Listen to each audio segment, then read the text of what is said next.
So I was having a conversation with someone today, and we were talking about our own stories or our lives, and kind of what's made us who we are today. And if you haven't had the experience, sometimes there are moments, there are experiences that have a way of just like kind of pounding you and bringing up stuff from your story that you otherwise may have not ever encountered, just because it's been deep. It's something that touches upon a core wound or something like that in your life. And I've had different moments in my life like that. Profound moments. Probably one of the most profound was nearly drowning while whitewater rafting. And that story had surfaced year after year after year, it seemed.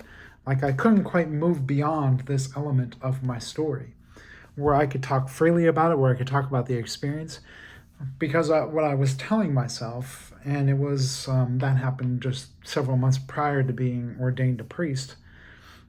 For years following that, I tried to tell myself if I could just get back to there, if I could just get back to prior to that, where it felt like life, like I had some kind of control over my life, where I had some sense of what's going on and some kind of direction. Because following that moment, it was so pivotal that it shook something very deep within myself that I just couldn't face, that I couldn't quite grapple with, even though I had worked on myself more than probably a lot of people out there.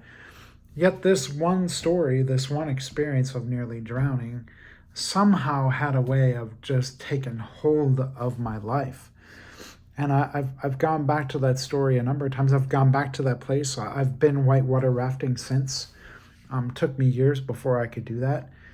But that experience in that moment, which I could still recall, I could still recall all the elements of it.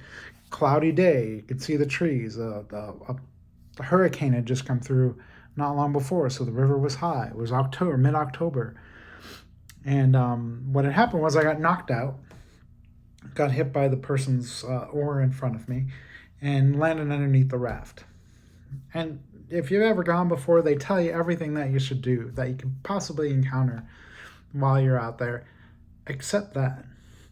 And I had no idea what to do in that moment. And as you can imagine, it's like split seconds going by. It feels like minutes and minutes and minutes, but it's really split seconds.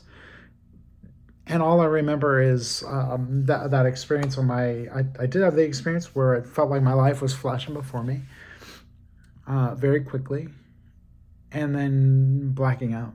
The last thing I remember is kind of hearing people yell my name in a very foggy way. It seemed like a very distant way, even though they were not that far from me. But that experience of being stuck underwater, that experience of feeling like I was drowning, became such a core element of life that I felt I had to deal with for years following. And it was much more than just the physicality of it, although there is a very physical nature to that, of trauma in that way. It was really learning to deal with these emotions that were really suffocating me in some ways. Ironically, the experience of then leaving ministry felt like suffocating. It felt in many ways like I did get back to that place, maybe not in the way I had expected or maybe wanted at that time, but still felt like I had to get back to that point. And I think a lot of times we want to judge the moment we're in based on our past, based on previous experiences, rather than being open to where we may be being led or what's possible in our lives.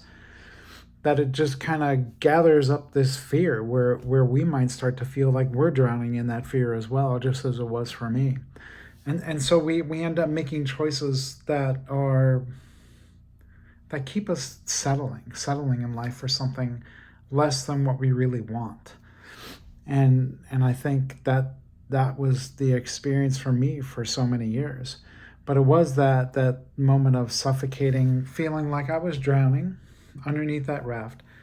And then the bookend to that story was when I left ministry 15 years later, where it felt like I was still suffocating in that moment and took me 15 years to get there. And I think when we talk about trauma, when we talk about life experiences, we have no idea of the timeline. The timeline and the unfolding of the story happens as it does. It happens as you're open to it. It happens as you're willing to confront the elements in life.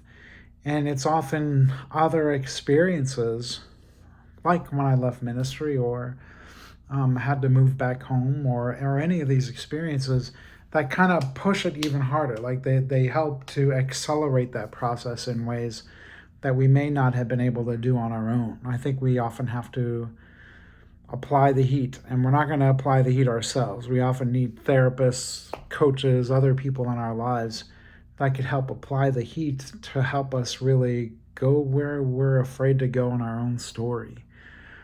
And I understand how that could be scary, and I can understand how that could be fearful for many people. It was for me and is still for me when I have to go to those places in my life.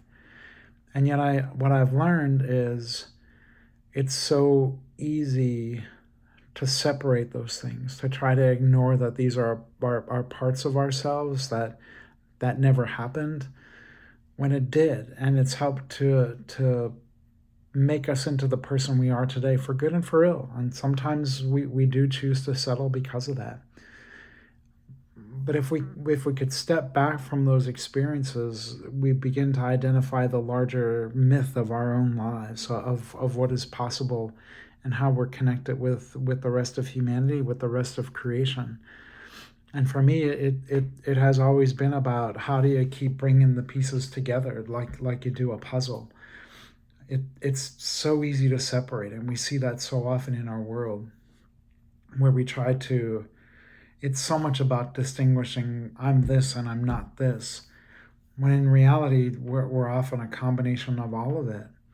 And the more we can face that about ourselves, I was talking to someone this morning about the movie Beauty and the Beast, that can we get to the point where I can admit that I am both beast and prince at the same time, and Belle at the same time, that these all three are very much a part of our lives.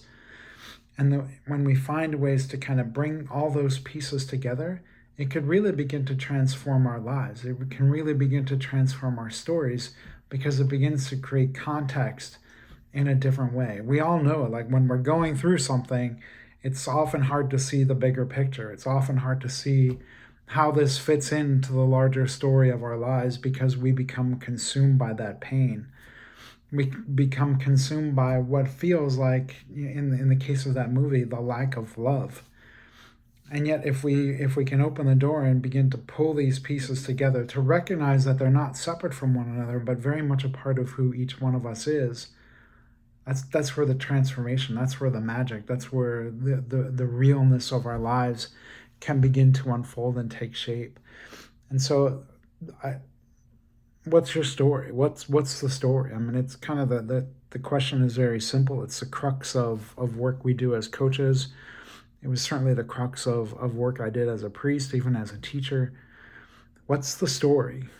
And can we help zoom out that story so that we could see beyond just the very narrow nature of any story can be, and see the larger context of our lives unfolding, that this is one piece of a much larger puzzle. This one story, this one experience, this one moment is one piece of a much larger story of who we are. And when we can begin to see it in that context, in that way, it loses some of its power of holding us back. Because the last thing you want to do is hold yourself back. You don't want to, as our business is called, keep getting in your own way.